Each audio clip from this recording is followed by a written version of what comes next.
Hello and welcome. Super grateful to be connecting with you once again. Today's topic is all about you discovering your point of attraction. So really taking note what that is, pinpointing it so you can course correct if needed, so you can consciously create what you want most in your life. So let's dive in.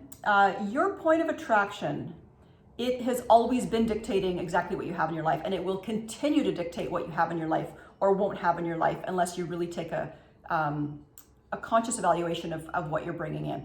So I'm Janine Brawley. I'm all about helping you be the powerful conscious creator that you already are. So I don't want to assume that you know what your point of attraction is or what a point of attraction is, but it's basically the point or place within you that determines what you're attracting into your reality. So we are always attracting. There's no button that goes on and off, right? It's not like, oh, now I get it, right? We're always attracting, and I think you guys know that. So we might as well become aware and consciously choose wisely, right? So what is your point of attraction? So most of us might have a bit of an awareness, but again, it's about raising that bar, raising that awareness, and living with that awareness so we can be more conscious and have the life we want. And the reason, or not the reason, but there's two ways that we know what our point of attraction is. And that is, first of all, it's how you feel. And second, it's your results, okay? How you feel and your results. So let's dive into that. And I'm a real big, rather than just listening, I'm a big believer we learn and it gets integrated into our nervous system when you actually listen and take notes. Whether it's aloud, however you want, but just do more than just listening. I'm a big note taker, even though sometimes I'm like writing like my name or whatever. It might be something really obvious that I know already, but even if you do know it, it just goes in even deeper. So take out a pen and paper if you haven't already. So let's dive in. So you know what your point of attraction is based on how you feel and your results. So let's talk about how you feel first. So how you feel in your body, right? Whether that's good or bad. Now, I get it. I'm just talking to you here and not a specific person in terms of a specific situation. We are dynamic people, but we typically have our go-to feelings, our go-to emotions. So on a regular basis, maybe come up with the top three, right? The top three, and maybe it's that you are stressed or overwhelmed or anxious, or maybe you're bummed out, or maybe you're feeling lonely or alone or angry or frustrated, whatever it might be. Or on the opposite end of the spectrum, it could be that you've got this zest for life and you've got this, awe and wonder. That's how you show up in your life, always with awe and wonder. Maybe with your relationships, you feel cherished or loved or appreciated. Maybe you're excited about life, whatever it might be. What are your go-to emotions? And come up with at least three. Be an investigator, get curious. Like what are my go-to, right? Is it anger? Or do I feel like a victim? What does that feel like? What are those emotions? What are the feelings? So take a moment, just write those down.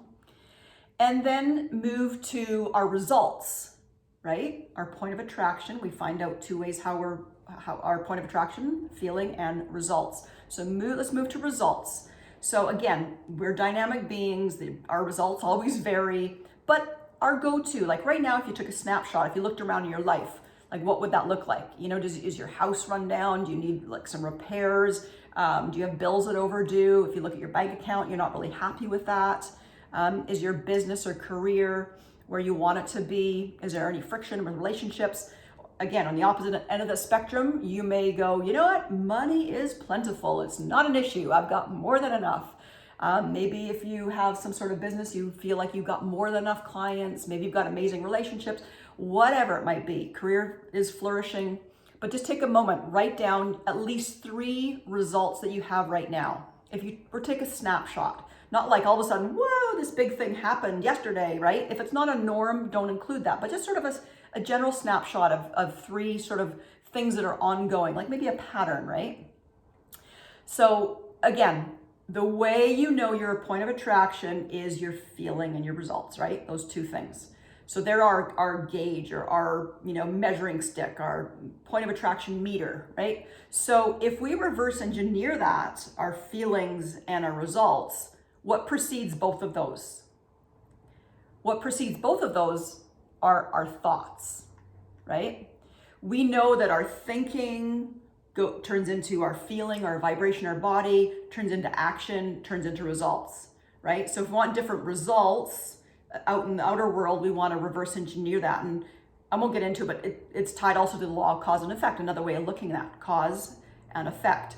But your thoughts, I think the average person thinks something like 6,000 or 6,200 or something like that, over 6,000 thoughts, I think I've heard recently, a day. And so obviously it's like, okay, let's just look at every single thought, but usually they're clumped together, right? They're recirculating, right? Recycling through our mind throughout the day, but there's usually clumps, and that's what we're sort of doing here, right? So, and because I hear people say, oh, I don't think I've got many thoughts. I don't think I'm thinking, but we're just not aware that we're thinking, right? So this is really great. We look and we go, here's how I feel. Here's how I mirror my results. Let's reverse engineer that. So take those 3 things that you felt, the feelings that you have on a regular basis, and think about those feelings. Just pick one for now. You can go back and work with the other 2 later, but this is a really great practice, is look at that,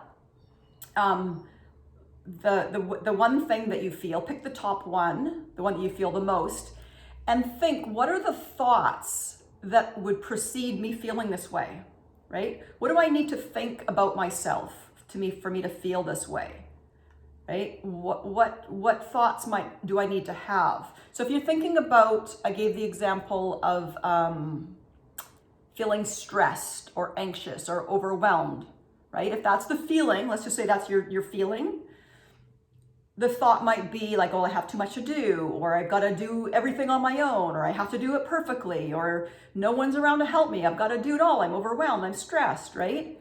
So now what we want to do is reframe that thought, right? So we're looking at the big feeling, the big thought that precedes that, and how we can reframe that, right?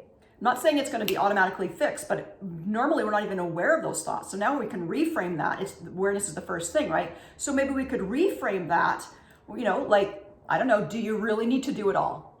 And do you really need to do it all on your own? And does it have to be perfectly done, right? Is no one around to help you? And do you really need to do it all? And like, challenge those thoughts. And what could be a new reframe, a new way to think, right? Because the thinking turns into the feeling, turns into the results, the action into the results. So it starts with the thoughts. We need to reframe our thoughts, live with a little more awareness, change those thoughts.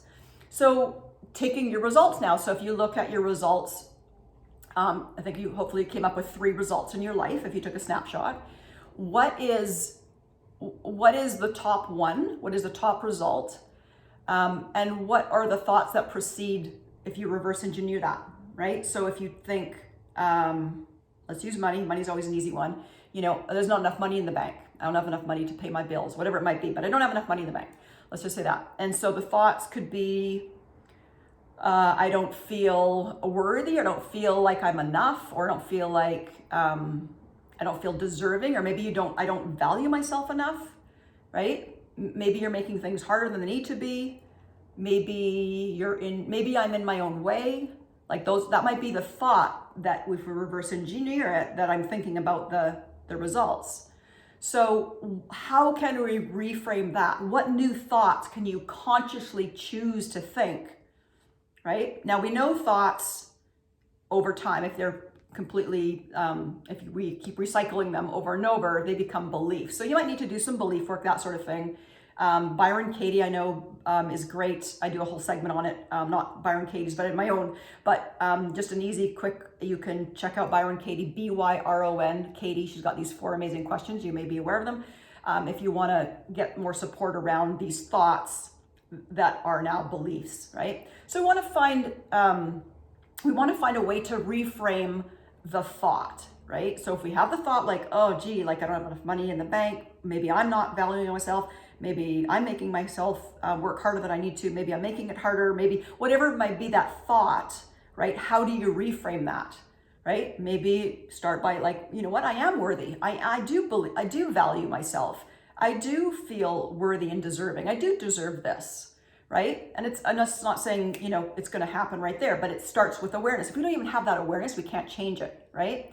And now start to find evidence. But over time, keep feeding new thoughts, keep finding evidence, work with your belief. It will take, right? So the new thoughts will be your new point of attraction, will give you greater new results, right? New point of attraction, new results. So it's really important to understand your point of attraction so you can consciously create as opposed to by default, right? So go back to those 3 examples. We just kind of did the one just for sake of time here, but go back and work with those 3 feelings and the 3 results and see if you can reframe them, right? So you're reverse engineering those 3 thoughts, 3 feelings, 3 results, reverse engineering to the thoughts that precede it and how to reframe the thoughts, right? So your new point of attraction equals new results, and there's science to this.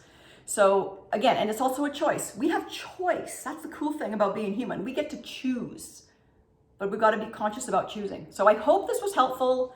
And once again, I love the feedback that you guys are giving me. I love that you actually implement. Hopefully we all do implement, but it is all about implementing and putting into practice. So put it in practice and let me know how it goes. And I'm loving the feedback. So until next time, take care.